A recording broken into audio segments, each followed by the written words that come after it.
السلام علیکم دوستوں، برسات کا موسم ہے، بڑے زوردار بارشیں ہو رہی ہیں اور اس کے ساتھ ساتھ اس وقت ایسا لگتا ہے کہ پاکستان میں قومی ایوارڈز کی بھی بارش ہو رہی ہے۔ یعنی پاکستان کی کوئی 25 کروڑ آبادی ہے اور اس میں 1618 سول اور ملٹری اعزازات دیے گئے ہیں مختلف افراد کو۔ مقابلہ اگر کریں ہندوستان سے تو 145 کروڑ کی آبادی ہے اور اس میں کل 1224 اعزازات دیے گئے ہیں سول اور ملٹری، اور وہ بھی بڑی پھونک پھونک کے۔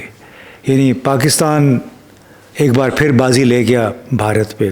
پہلے تو ہم نے ان کے طیارے گرائے تھے مئی 2025 میں، اس مرتبہ یعنی اگست 2026 میں ہم نے ان کو قومی ایوارڈ بانٹنے میں بھی پیچھے چھوڑ دیا ہے۔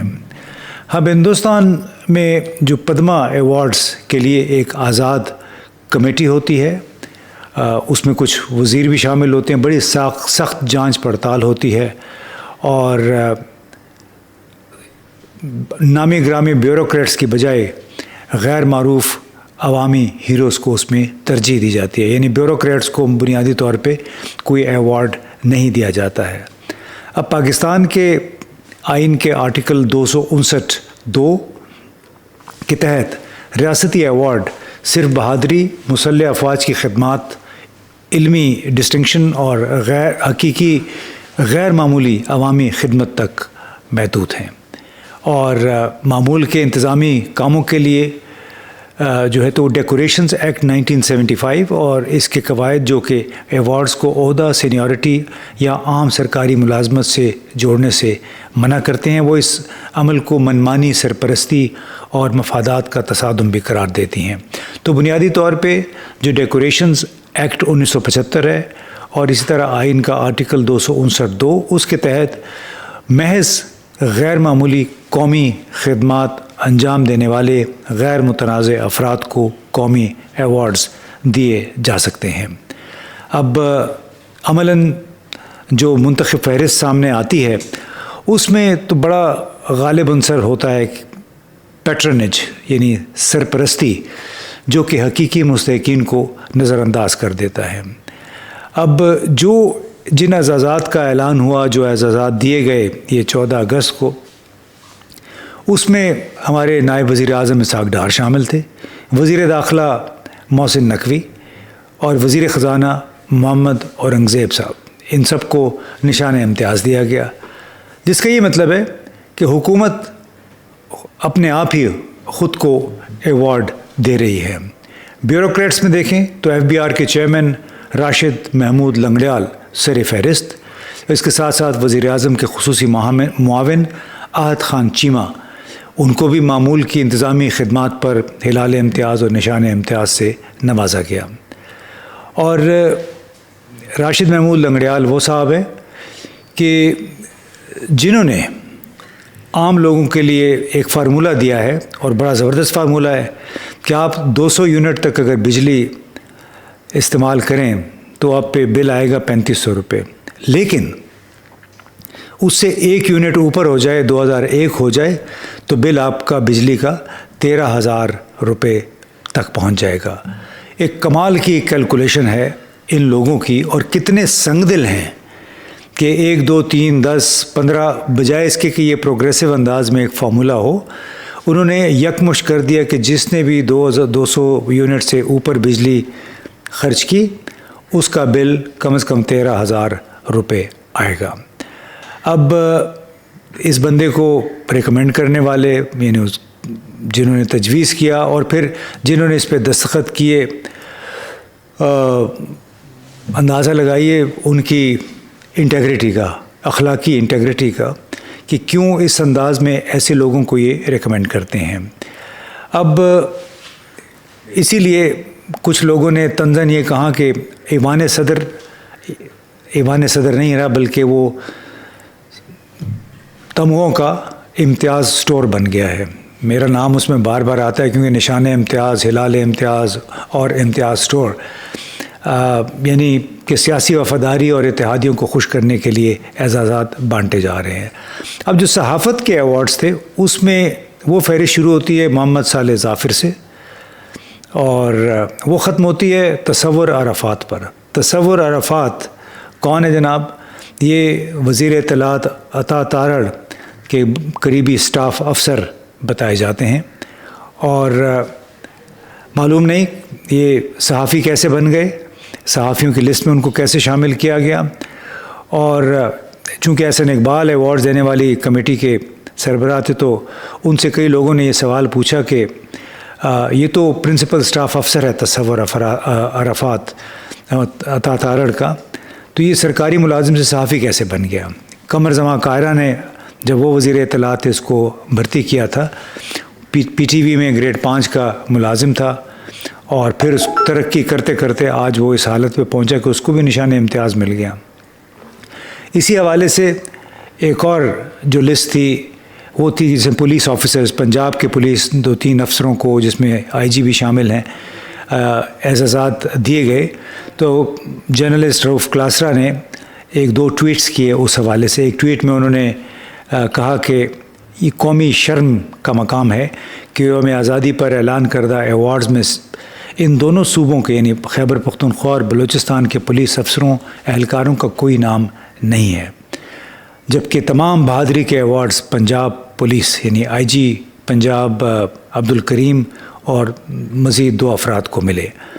بلوچستان انہوں نے پھر یہ پوائنٹ آؤٹ کیا کہ صرف 2026 میں 90 پولیس اہلکار بلوچستان میں شہید ہو چکے ہیں. روزانہ وہاں پہ اوسطاً 12 حملے ہو رہے ہیں. خوزدار، مستونگ ان جیسے علاقوں میں پولیس اسٹیشن مسلسل نشانے پہ ہیں.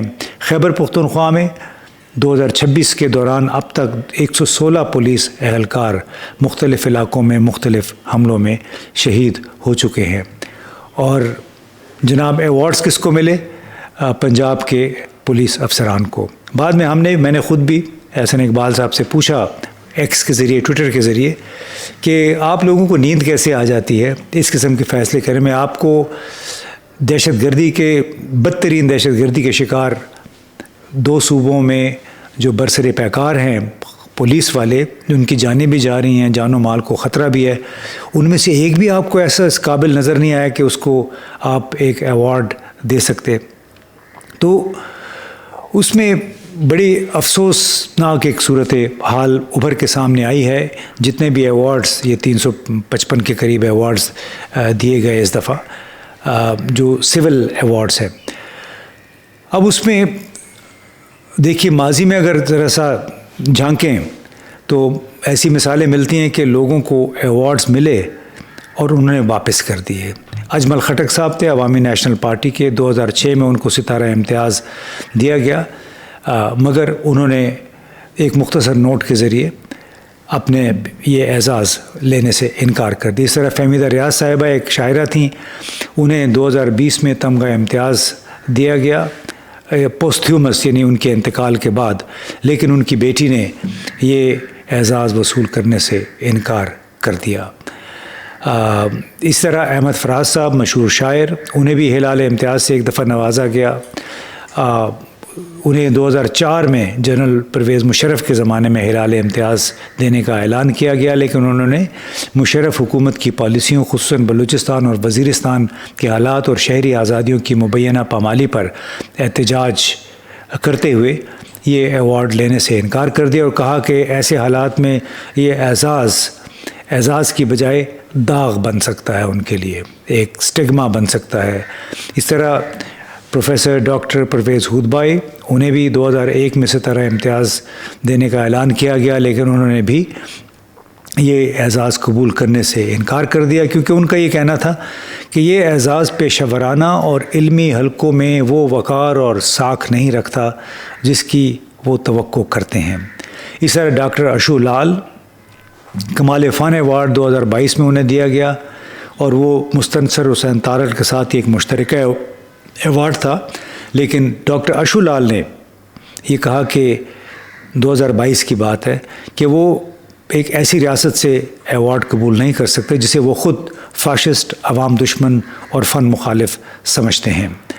اور اس سے پہلے 2011 میں ایک انوکھا اجتماعی واقعہ ہوا کہ 18ویں ترمیم پر کام کرنے والے جتنے بھی جماعتیں تھیں ان میں پاکستان مسلم لیگ بھی شامل تھی. اس کمیٹی کے 18ویں ترمیم پہ کام کرنے والی کمیٹی کے 26 ارکان کو نشان امتیاز دینے کا اعلان ہوا, لیکن پاکستان مسلم لیگ نے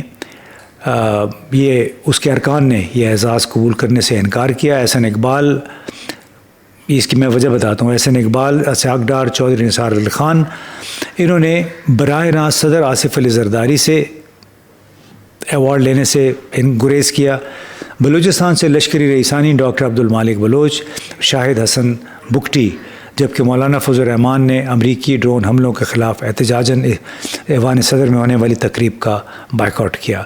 پی ایم ایل این نے صرف اس وجہ سے یہ اعزاز لینے سے گریز کیا کیونکہ انہوں نے ایک دن پہلے اس وقت کے صدر آصف علی زرداری کی تقریر کا پارلیمنٹ میں مشترکہ اجلاس سے وہ بائیکاٹ کیا تھا.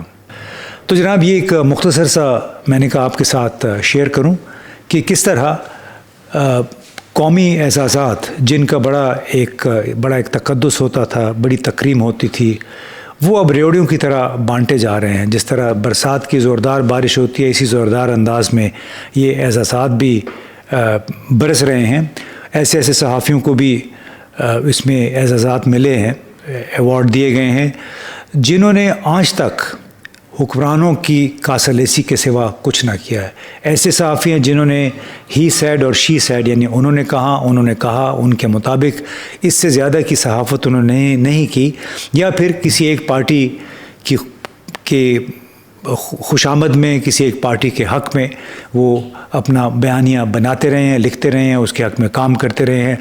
تو وہی بات ہے جو ڈاکٹر پرویز ہودبائی نے کی تھی ایک ایوارڈ وصول کرنے سے انکار پہ, کہ یہ اعزاز پیشہ ورانہ اور علمی حلقوں میں وہ وقار یا ساکھ نہیں رکھتا جس کی وہ توقع کرتے ہیں.